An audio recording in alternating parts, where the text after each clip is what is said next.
Frente, esta es mi casa. Aquí tengo una familia que me acepta como soy. Sus puertas siempre estarán abiertas para mí. Tendré un momento para alegrarme, para recrearme, y para dejar mis preocupaciones y para recibir el mejor alimento que me fortalece, la palabra de Dios. Ahora sí.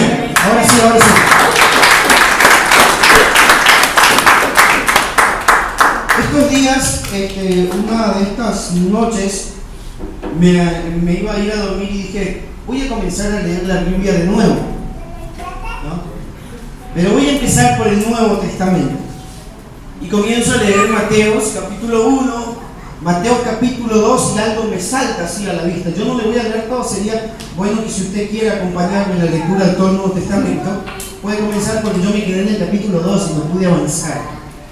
Porque dentro del capítulo 1 y capítulo 2 el Señor me habló, me insistía con unas cosas que yo les quiero compartir en esta noche.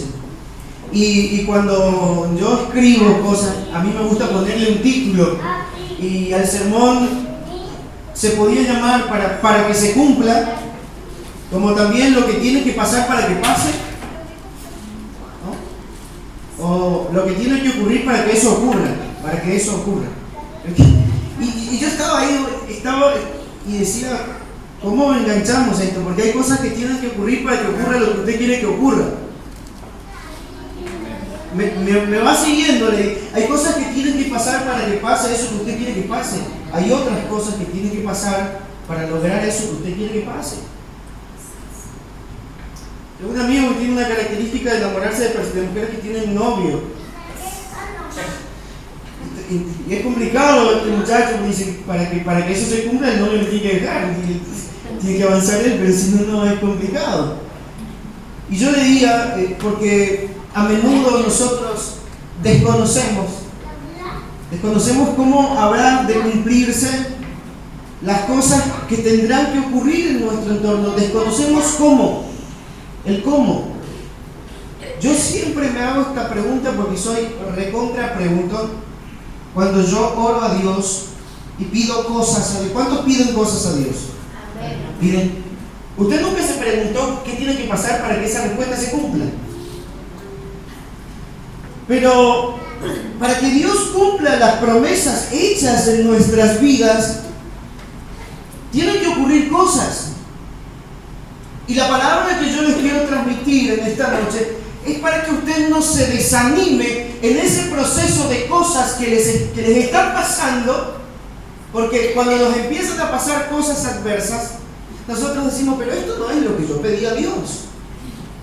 Hablamos en una de las noches de discipulado que va a venir en cada una de nuestras oraciones. Si nosotros le pedimos a Dios humildad, van a venir calumnias, van a venir gente que va a friccionarte, va a venir gente que se va a burlar, va a venir gente que se va a sobreponer a tu vida porque le pediste humildad a Dios, y ahí comienza el ejercicio para desarrollar la humildad. Por las dudas nunca le pedí eso a Dios. Pero yo quiero que veamos algunos casos en las Escrituras dentro de Mateo capítulo 1 y algunos en el capítulo 2, que espero que traigan luz a nuestras vidas para que nos den fuerza en medio de los procesos para alcanzar lo planeado por Dios para nuestras vidas. Hay un pasaje que a mí siempre me llamó la atención, Génesis 15. En Génesis 15 Dios le dice a Abraham que iba a tener hijos, que como la arena del mar, como las estrellas del cielo, y Abraham dice, ¿cómo y cuándo? Abraham le pregunta a Dios, ¿cómo habrá de ser? Porque yo no tengo hijos, tengo un criado que es el que ejerce mayordomía en todos mis bienes, es el gerente empresarial en mi casa, yo no tengo hijos, ¿cómo va a ser? Yo te voy a dar un hijo. Ah, muy bien, un hijo me va a ser fantástico. Y sus hijos, eso va a ser él, que yo lo voy a hacer. Y para que se cumpla que tus hijos van a llenar esta tierra y van a ser como la arena del mar, como las estrellas del cielo, yo los voy a llevar. 430 años van a ser esclavos, van a sufrir, y de allá van a volver acá en multiplicación. El cómo y el cuándo no satisfacía para nada la expectativa que tenía Abraham. porque Abraham quería ver un resultado medio como nosotros, pronto, y el Señor le estaba diciendo, esta promesa que yo te hago se va a cumplir dentro de 430 años. ¿Y cómo va a ser? Tus hijos van a ser esclavos, toda tu generación van a ser esclavos y luego van a volver, y así se volverán multiplicados. Así que si usted le pregunta a Dios cómo y cuándo, prepárese porque a ese Dios lo responde. Caso número 1, Mateo capítulo 1, verso 18. Dice así: el nacimiento de Jesucristo fue así. Esto ya nos conecta casi con Navidad, porque este es un texto que se lee siempre en Navidad. Estando desposada María, su madre, con José, antes que se juntasen, se vio que había concebido del Espíritu Santo. Lindo cuento que te haga tu novia eso, ¿no? José, su marido, como era justo y no quería infamarla, quiso dejarla secretamente. Pensando él en esto, he aquí un ángel del Señor se le apareció en sueños y le dijo: José, hijo de David, no temas recibir a María tu mujer, porque lo que ella es engendrado del Espíritu Santo es. Y dará a luz un hijo y llamará su nombre Jesús, porque él salvará al pueblo de sus pecados. Todo esto, y esto fue lo que me llamó la atención cuando yo leía Mateo capítulo 1 y capítulo 2, estas expresiones, verso 22. Todo esto aconteció para que se cumpliese lo dicho por medio del profeta cuando dijo, Isaías, 700 años antes: he aquí una virgen concebirá y dará a luz un hijo y llamará su nombre Emmanuel, que traducido es Dios con nosotros. Todo esto aconteció para que se cumpliese lo dicho por medio del profeta cuando dijo. Isaías, 700 años antes, profetiza algo así. Y una virgen va a quedar embarazada y todo el pueblo estaba contento porque iba a ocurrir un milagro de esa magnitud. Y el hijo que venga allí va a traer redención al pueblo. Ellos querían salir de la esclavitud de Roma. Ellos querían un gobernante, ellos querían alguien que independizara nuevamente a la nación. Y estaban esperando el cumplimiento de esa promesa hecha 700 años antes por el profeta Isaías. Ahora, trasladamos ese mismo panorama al momento de que se cumplió en la Virgen María. Yo quiero que ustedes hagan el análisis de esta situación: una novia embarazada. Hoy quizás es un poco más asiduo, aunque algunas familias todavía le siguen hincando los ojos esa información.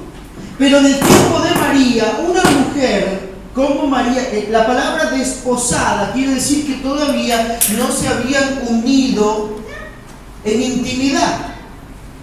Hay una cultura en el matrimonio judío que es muy diferente al nuestro. El acto de compromiso que se denomina el desposo o el despose del cónyuge es tan importante como el matrimonio legal, solo que sin relaciones íntimas. Ahora, la ley decía que una mujer que haya quedado embarazada antes de contraer el matrimonio tenía que morir apedreada. La tenían que traer a la puerta del templo y la tenían que matar allí, la tenían que asesinar. Ahora, todo esto ocurrió para que se cumpliese lo dicho: una novia embarazada con riesgo de ser asesinada. Un marido que quiere dejarle sin avisar. ¿Cuántos maridos están queriendo hacer eso en esta noche?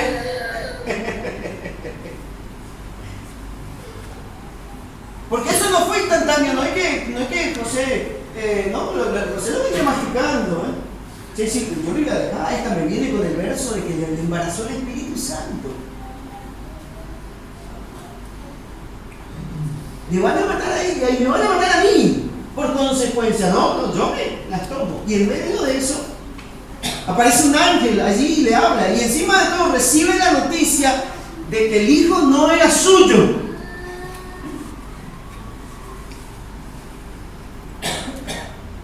El chiste cada vez está mejor.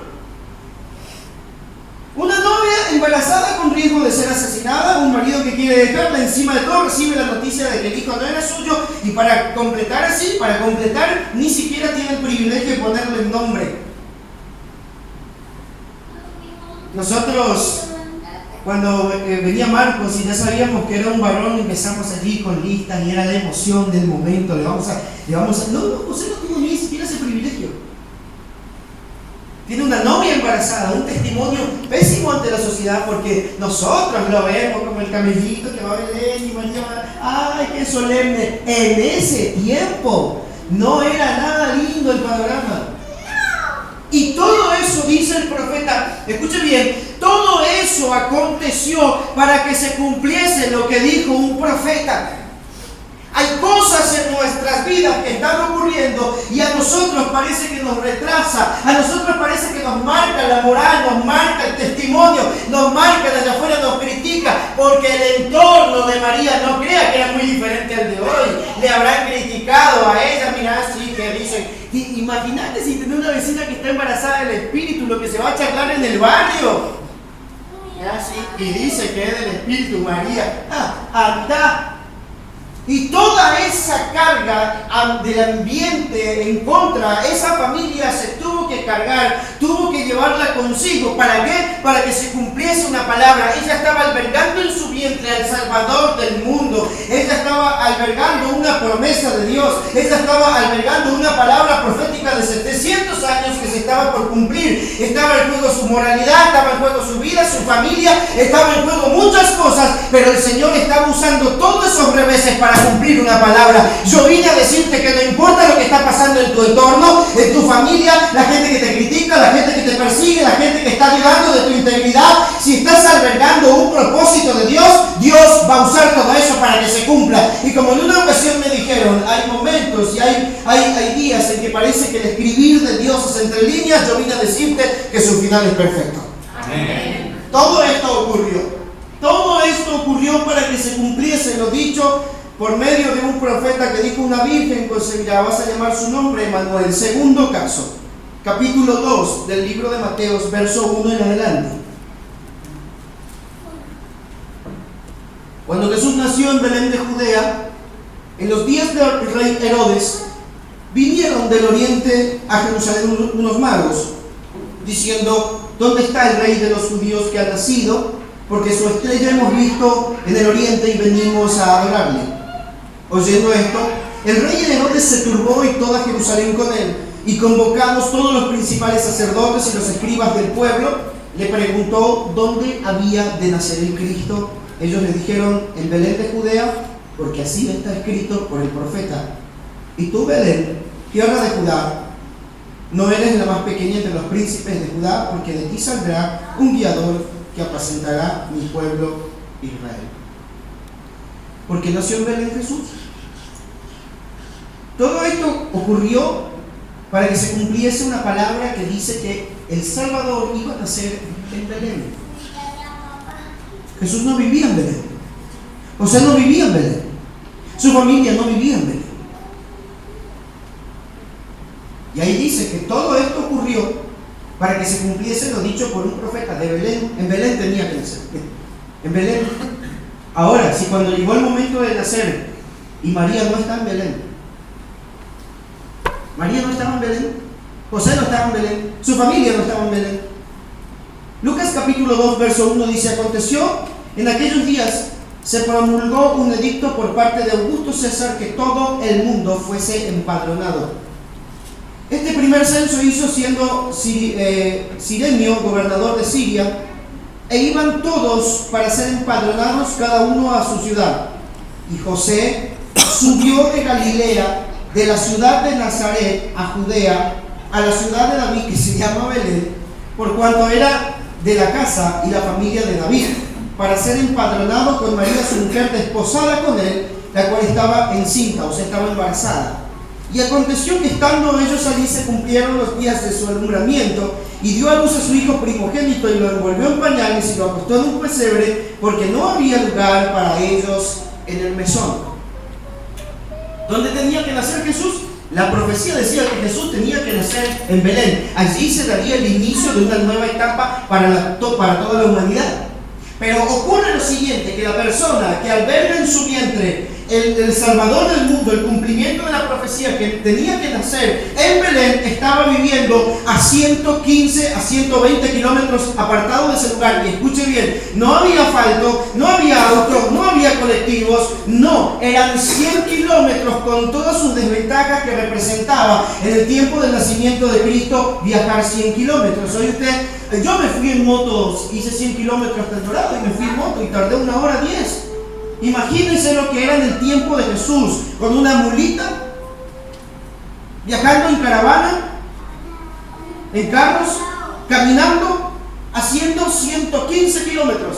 ¿Por qué? Porque, escucha bien, para que se cumpla la palabra que este muchacho tenía que nacer en Belén, a un rey se le ocurre hacer un censo, con todo el trabajo que esto puede generar a un equipo de gobierno. ¿Y sabe qué es lo que a mí me gusta de todo esto? Que nosotros hemos pedido a Dios respuestas, hemos pedido y hemos hecho oraciones a Dios de todos los tipos y hemos pedido cosas que van de todas las cosas. Hay gente que ha pedido auto, mejores trabajos, hay gente que ha pedido salud, hay gente que ha pedido milagros y cuando comenzamos a ver cómo Dios está tejiendo las cosas, no te desanimes en medio del proceso. Porque escúchame bien, si Dios para responder tu oración tiene que mover allá en casa de gobierno al presidente, mover todo su gabinete, mover a todos sus empleados a nivel nacional, Dios lo va a hacer porque hay una palabra sobre tu vida que se tiene que cumplir. Amén. Me encanta esto. Me encanta saber que algunas de las peticiones que yo le hice a Dios no le va a dejar dormir a Macri. Me encanta saber eso. Porque nosotros nunca terminamos de entender y decimos, y los cambios que hubieron este año, y algunos están afligidos y otros quedaron sin trabajo, y la desocupación y esto y lo otro. Yo quiero decirte que aún desde el gobierno, aún en la situación que Argentina está viviendo, Dios está movilizando todo eso que parece en contra para bendecir tu vida, porque hay una palabra que Dios dijo a mi iglesia, a mi pueblo, a mis hijos, yo los voy a bendecir. A un rey se le ocurre hacer un censo, moviliza a toda la nación y escuchad, esto está muy corto, David, porque para que se cumpla la palabra y la promesa de Dios sobre una persona, se mueve toda la nación. ¿Por qué? Porque toda la nación, todo el mundo de ese momento tuvo que ser movilizado. Tuvieron que salir de sus lugares todos porque a este muchacho se le ocurrió hacer un censo y tenían que volver a empadronarse. Entonces fue un fin de semana largo donde cada uno tuvo que ir a su ciudad y se armó aquella catombe nacional. ¿Por qué? Porque Dios tenía una palabra que cumplir sobre una persona y Dios va a mover tu familia, tu barrio, la ciudad entera de Puerto Iguazú. Esto se va a tener que dar vuelta porque hay una iglesia que está orando. Señor, trae sanidad, trae restauración, abre las puertas de trabajo. Yo no sé de dónde los espíritus estarán atormentando a nuestro presidente, pero yo sé que hay una revuelta y va a haber un movimiento a nivel nacional que va a beneficiar a la iglesia en Puerto Iguazú. Amén. A la familia de José, a toda la familia, le toca recorrer 115 kilómetros aproximadamente, a toda la familia, no solo el matrimonio. Así que quédate tranquilo, porque lo que Dios prometió sobre tu vida, así tenga que movilizar a toda tu familia. Porque todos los que criticaron a María, todos los que persiguieron a María, tuvieron que viajar 115 kilómetros mirándole a María y no sabían que todo ese censo, no sabían que toda esa movilización era porque Dios tenía una palabra sobre la vida de ella y lo importante era que ella fuera, no toda la nación, pero Dios hace todo esto para que veas que Dios alinea los planetas, Dios moviliza a toda una nación, porque si se trata de bendecir al pastor, a Alejandro, a Nahuel, no te preocupes, Dios está moviendo a toda la nación para bendecirte a vos, Dios está moviendo a toda la nación para bendecirte, Miguel, Dios está moviendo a todo el mundo entero si es necesario y está afectando la economía en China para que te compren los desayunos. Dios lo está haciendo, en alguna parte lo está removiendo, pero Dios va a lograrlo sobre tu vida.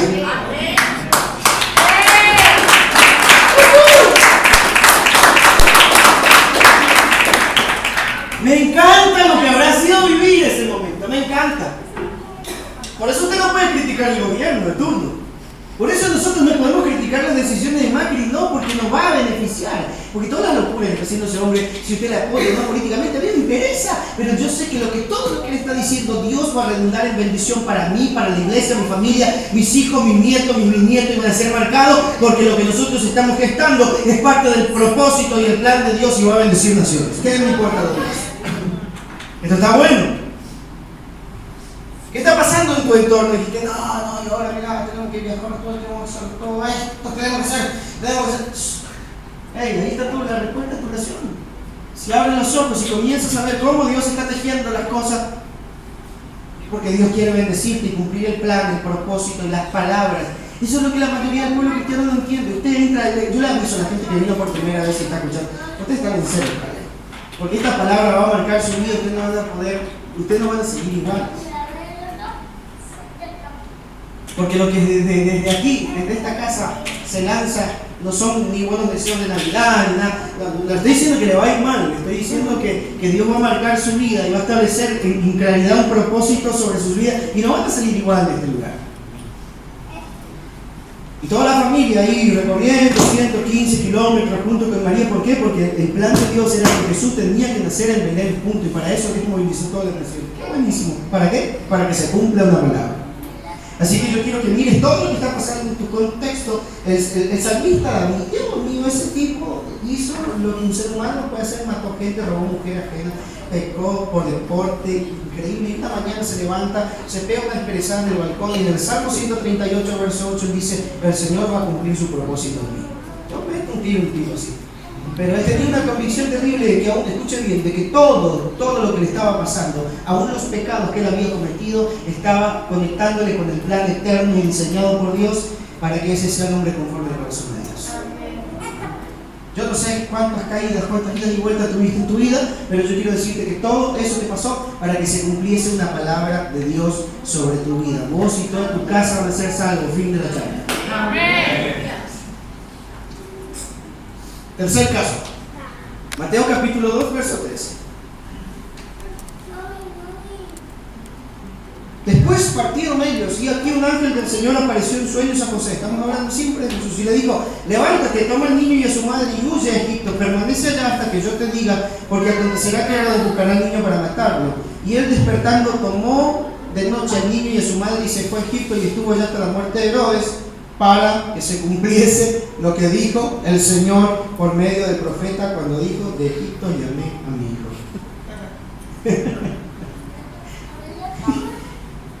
Escuchen, voy a hacer de vuelta el pastel ahora. Nosotros los que somos padres sabemos el miedo que nos da cuando nuestro hijo estornuda o tiene fiebre. ¿O tiene fiebre? Yo puedo dormir así patarrado a veces y Iván se despierta ante la primera queja de Marcos, pero Marcos está complicado y yo ya no duermo.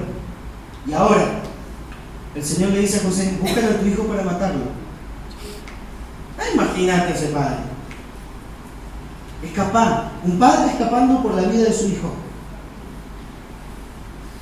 Huyen por la noche. No había alumbrado público. Si tenemos bandidos en Puerto Iguazú, viajar por las noches en el tiempo de José no era la mejor recomendación, porque no tenían linterna, la pila todavía no se había inventado, el petromar tampoco. Y tienen que huir por la noche, y no es lo mismo huir de noche que huir en esta época. No era lo mismo. Tienen que vivir como extranjeros en otro país, con todo lo que eso representa. Estos días cenamos con una persona que vivió un tiempo en Estados Unidos, y más allá de todo eso no era nuestro país. Había momentos que extrañábamos y queríamos volver. Tienen que vivir como extranjeros en otro país, otra lengua. Es más, escuche bien, mire a dónde José tuvo que llevar a su familia: a la misma tierra de los malos recuerdos, porque Egipto para cualquier judío representa 400 años de esclavitud a sus abuelos.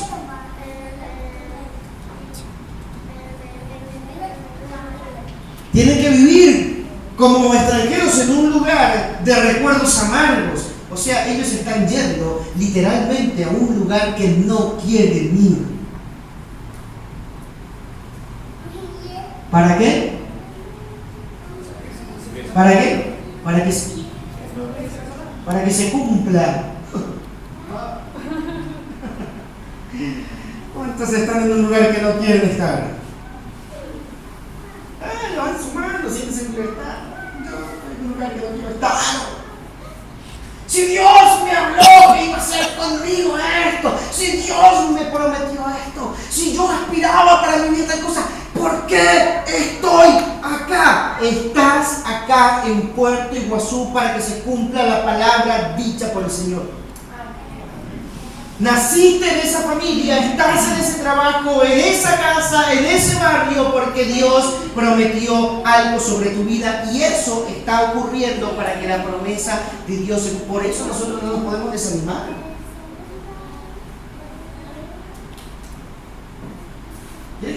corazón en esta parte nosotros recibimos, y cada vez que viajamos, por eso hay muchas cosas que yo no me quiero analizar por un psicólogo por qué no me gusta viajar, porque cada vez que viajamos a dar conferencias nunca falta, decía un profesor mío, un buen corneta que viene y me dice: vos sabés que el Señor te llamó para las ligas mayores. Yo no sé lo que interpretará la gente que me dice eso, pero sí, yo sé.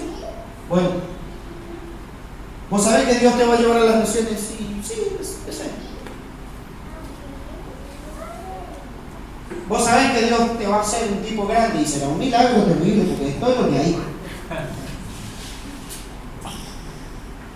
Y luego volvemos a Iguazú. Amamos la gente. Amamos nuestro trabajo en la obra del Señor. Pero cuando hay tantas promesas, y yo sé, aquí la noche que liberamos el perdón sobre la familia Martiñó, hay gente que tiene sobre este lugar recuerdos muy amargos. Hay gente, hay familias que se fueron de acá que recuerdan Iguazú de mala manera, porque los marcó, porque fueron momentos difíciles, pastores, amigos. Y allá Dios le llevó a José para que se cumpliese lo dicho por el Señor por medio del profeta cuando dijo: de Egipto llamé a mi hijo. ¿Qué te prometió el Señor? ¿Y qué te está pasando? ¿Se parece en algo? Si no se parece a nada, está buenísimo. Si Iguazú no se parece en nada a lo que Dios te prometió, está buenísimo. Quinto caso, Mateo 2:16. Herodes entonces, cuando se vio burlado por los magos, se enojó mucho y mandó a matar a todos los niños menores de 2 años que había en Belén y en todos sus alrededores, conforme al tiempo que había inquirido de los magos. Entonces se cumplió lo que fue dicho por el profeta Jeremías cuando dijo: voz fue oída en Ramá, grande lamentación, lloro y gemido. Raquel llora a sus hijos y no quiso ser consolada porque perecieron. Y aquí se viene más poderoso todavía. Un rey manda a matar a todos los niños. Le dice: ¿qué tiene de lindo esa parte de la historia? Cientos de inocentes muriendo. ¿Qué tiene de lindo?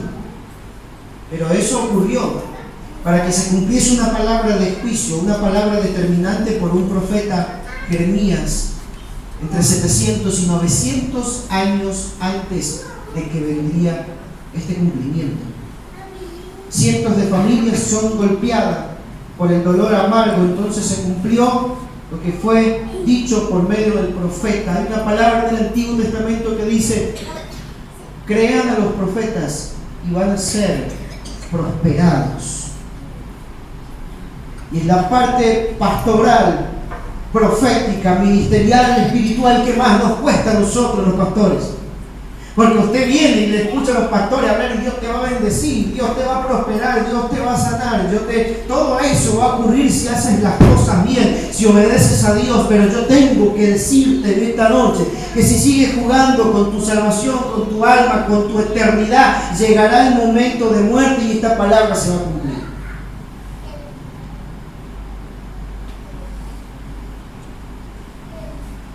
Porque lo que Dios habla por medio de sus profetas ya su tiempo y se cumple. Y nosotros podemos vivir la vida de la manera que queremos, jugando, divirtiéndonos, tomando el pelo a Dios, a la gente, a los hombres de Dios. Pero yo te aviso, cuando yo te dije que una de cal y una de arena va a salir marcado de acá.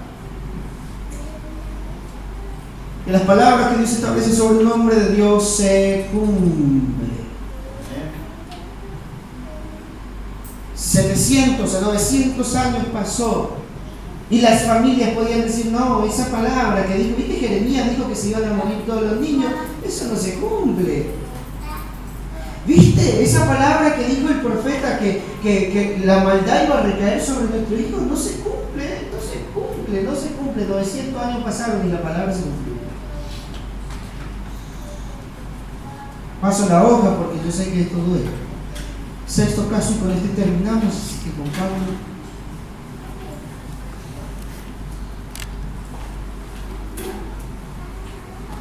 Mateo 2:19, pero después de muerto Herodes, un ángel otra vez se le aparece en sueños en José Egipto, diciendo: levántate, toma al niño y a su madre, vete a Israel, porque han muerto los que procuraban la muerte del niño.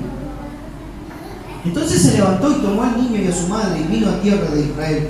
Pero oyendo que Arquelao reinaba en Judea en lugar de Herodes su padre, tuvo miedo de ir a vivir a su propia ciudad.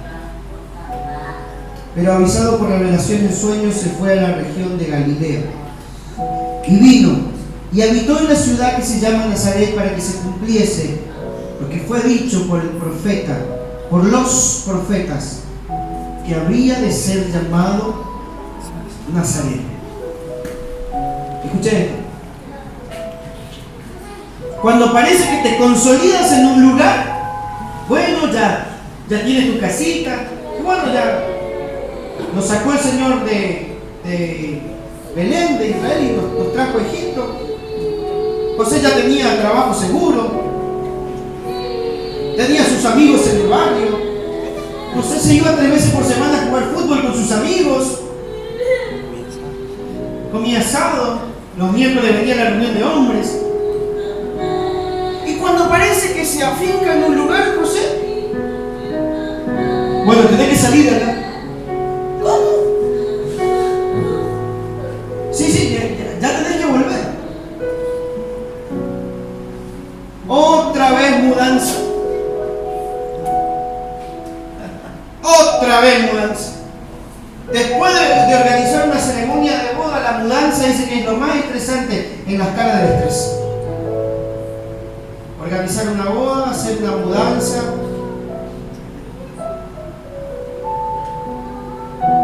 Otra vez José haciendo mudanza. Y no es a su tierra la que se mudan al final de cuentas. ¿Para qué? Para que se cumpla lo que Dios prometió.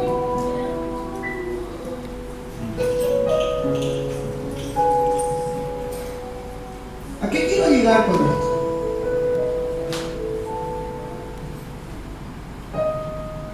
Y a mí me tocó mucho esa noche que leía la Biblia allí en mi cama, porque con estas lecciones aprendemos lo siguiente.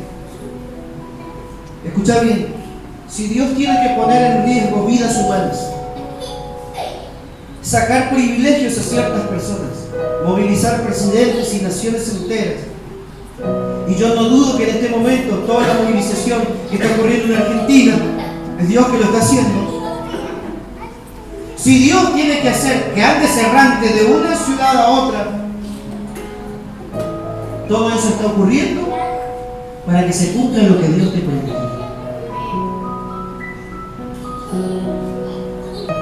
¿Qué pasó en tu vida? ¿Cómo estás viviendo hoy? ¿Qué te tuvo que pasar para que hoy estés acá?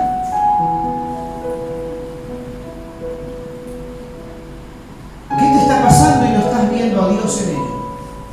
No te desanimes.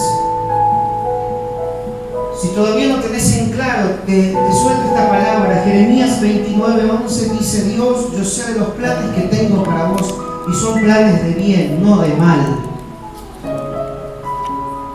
Esos son los planes de Dios para sus vidas, los que son de la casa y los que vinieron por primera vez. Dios tiene planes de bienestar para ustedes. No sé cómo están viviendo. ¿Quiere ponerse de pie, por favor? Todo lo que Dios te prometió en medio de las adversidades sale a la luz de Dios para que lo vives.